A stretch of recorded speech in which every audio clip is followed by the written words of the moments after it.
مسئلہ ایک یہ ہو گیا ہے کہ ازار سب ٹخنوں سے ڈھانکتے ہیں. آپ صلی اللہ علیہ وسلم نے ارشاد فرمایا ما اسفل من الازار الی الکعبین ففی النار.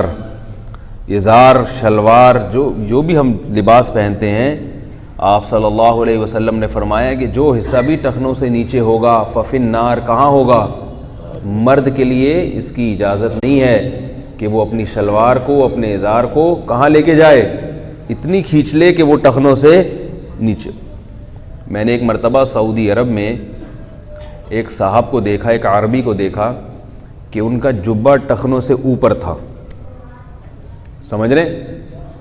تو میں ان کے پاس گیا، سلام کیا.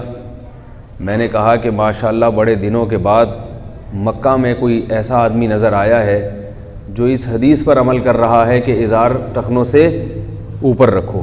تو میں نے کہا بڑی نوجوان تھے کوئی، میں نے کہا بڑی خوشی ہوئی آپ سے مل کے، عربی میں جو بھی ان سے بات چیت ہوئی. تو میں نے کہا یہ جو ہے یہاں رواج کیوں نہیں ہے مکہ میں اور مدینہ میں ازار کو؟ تو وہ بھی بیچارے افسوس کرنے لگے. کوئی سعودی عرب کے کوئی عالم تھے، بالکل نوجوان تھے.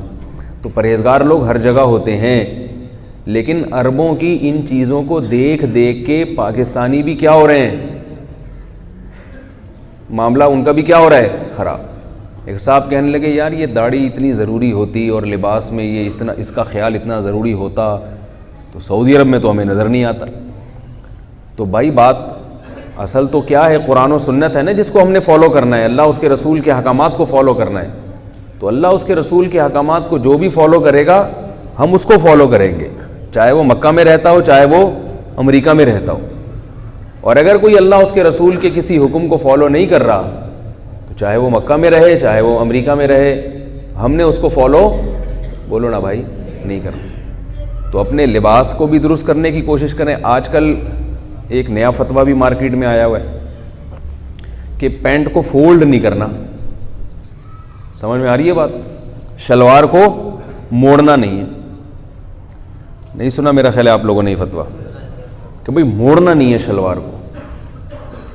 اب وہ کیا ہو رہا ہے کہ ان کی شلواریں ٹخنوں سے نیچے ہیں اور امام اسی حالت میں نماز پڑھاتا ہے. صحیح حدیث ہے آپ صلی اللہ علیہ وسلم کی، ان اللہ لا يقبل صلاۃ رجل مسبل ازارہ. آپ صلی اللہ علیہ وسلم نے فرمایا اللہ اس شخص کی نماز قبول نہیں کرتے جو اپنے ازار کو، صحیح حدیث ہے بالکل، ٹخنوں سے نیچے لٹکاتا ہے. کتنی واضح حدیث ہے. لیکن یہ ایک چینل سے یہ فتویٰ بھی مارکیٹ میں آ گیا اور یہ اتنا پھیلا اس چینل پہ یہ فتویٰ کہ یہ ہمارے سامنے ہی آیا. یعنی ہم نے اپنے بچپن میں بھی اس چینل کے لوگوں سے، ان علماء سے یہ کبھی نہیں سنا. وہ لوگ بھی یہی کرتے تھے کہ اپنے ازار کو، شلوار کو ٹخنوں سے اوپر رکھتے تھے.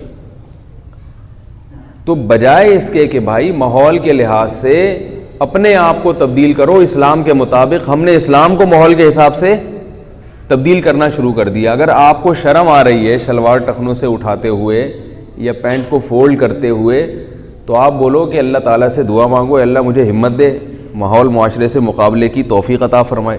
جب تک نہیں ہوتا توبہ استغفار کر لے انسان، لیکن شریعت کو تو تبدیل نہ کرے نا بھائی. کیا خیال ہے، غلط تو نہیں کہہ رہا؟ شریعت کو تو تبدیل نہ کرے. شریعت تو وہی ہے جو 1400 سال پہلے رسول اللہ صلی اللہ علیہ وسلم لے کر آئے تھے. یہ لوگ جو پینٹ پہن کے نماز پڑھتے ہیں اور ان کو شرم آتی ہے کہ بھئی ٹخنوں سے اوپر پینٹ ہوگی تو ہم برے لگیں گے دیکھنے میں، تو اس کا ایک حل یہ ہے کہ پینٹ پہنو ہی نہیں. کیا خیال ہے بھائی؟ شلوار قمیض پہن لو، کیا اس میں کیا جا رہا ہے؟ پینٹ پہننا جائز ہے، کوئی فرض واجب تو نہیں ہے نا. میرا خیال ہے نہیں آ رہی سمجھ میں بھائی، پینٹ پہننا کوئی فرض تو نہیں ہے. اور اگر پہننی ہی ہے تو ایک ٹیکنیکل طریقہ آپ کو بتا دیتا ہوں. جو شوز آپ خریدیں نا پینٹ کے ساتھ، وہ شوز ٹخنوں سے اوپر ہوں. آئی بات سمجھ میں؟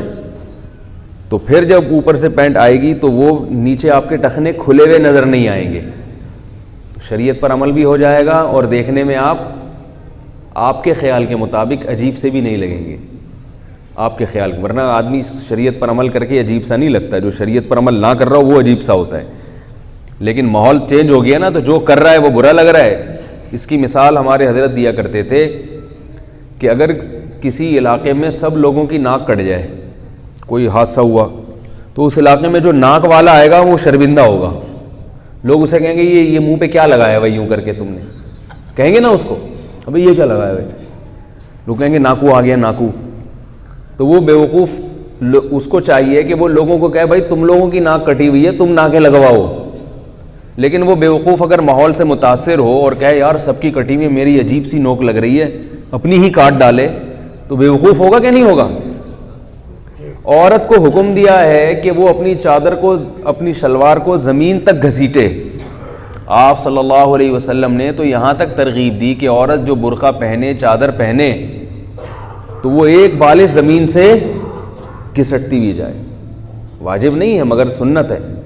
عرب عورتوں میں یہ چیز ہے، عرب لوگ اپنی خواتین کو ایسا پردہ کراتے ہیں، یہ خوبی ہے ان کے اندر کہ ان کی عورتوں کے برقعے زمین تک، جو پردے دار ہیں ان میں جو دیندار ہیں، اور یہ جو آستینیں ہیں یہ بھی ہاتھوں سے باہر نکل رہی ہوتی. اور ہمارے ہاں جو برقعے مارکیٹ میں چل رہے ہیں خواتین کے، برقع زیادہ اچھا ہوتا ہے. یعنی خاتون برقع پہنتی ہیں نا تاکہ لوگ بد نظری سے بچیں، تو برقع پہن کے بد نظری پبلک زیادہ کر رہی ہوتی. ایک صاحب مجھے کہنے لگے یار اتنے اچھے اچھے برقعے آئے ہوئے ہیں، دل چاہتا ہے برقع ہی لے جاؤ گھر میں. مارکیٹ میں برقعے اتنے اچھے اچھے آئے ہوئے ہیں کہ دل چاہتا ہے برقع ہی لے جاؤ. تو یہ بھی غلط ہے بھائی. تو اللہ نے عورت کو حکم دیا تھا کہ وہ ازار چھپائے، ٹخنے سے نیچے کرے، اور مرد کو حکم دیا کہ وہ اپنی شلوار کو یا کوئی بھی چیز پہنی ہوئی ہے تو ٹخنوں سے اوپر رکھے. تو الٹا معاملہ ہو گیا کہ خواتین نے ٹخنے ننگے کرنے شروع کر دیے اور مردوں نے، تو ان کو برا نہیں لگ رہا جن کو لگنا چاہیے، اور جس کو برا نہیں لگنا چاہیے اس کو برا لگ رہا ہے. تو یہ حل بھی کر سکتے ہیں آپ، سمجھ رہے ہیں. اور اگر آفس میں کہیں مجبوری ہے، یونیفارم پہننا ہے جس میں وہ ٹخنے کھولنے کی اجازت نہیں دیتے، تو یہاں مجبوری میں گنجائش ہے کہ جب تک آفس ٹائم ہے آپ باس کی سختی سے بچنے کے لیے ڈھک لیں، اور جیسے ہی آپ کا آفس ٹائم ختم ہوتا ہے تو وہ فوراً آپ فولڈ کر کے اوپر کر لیں.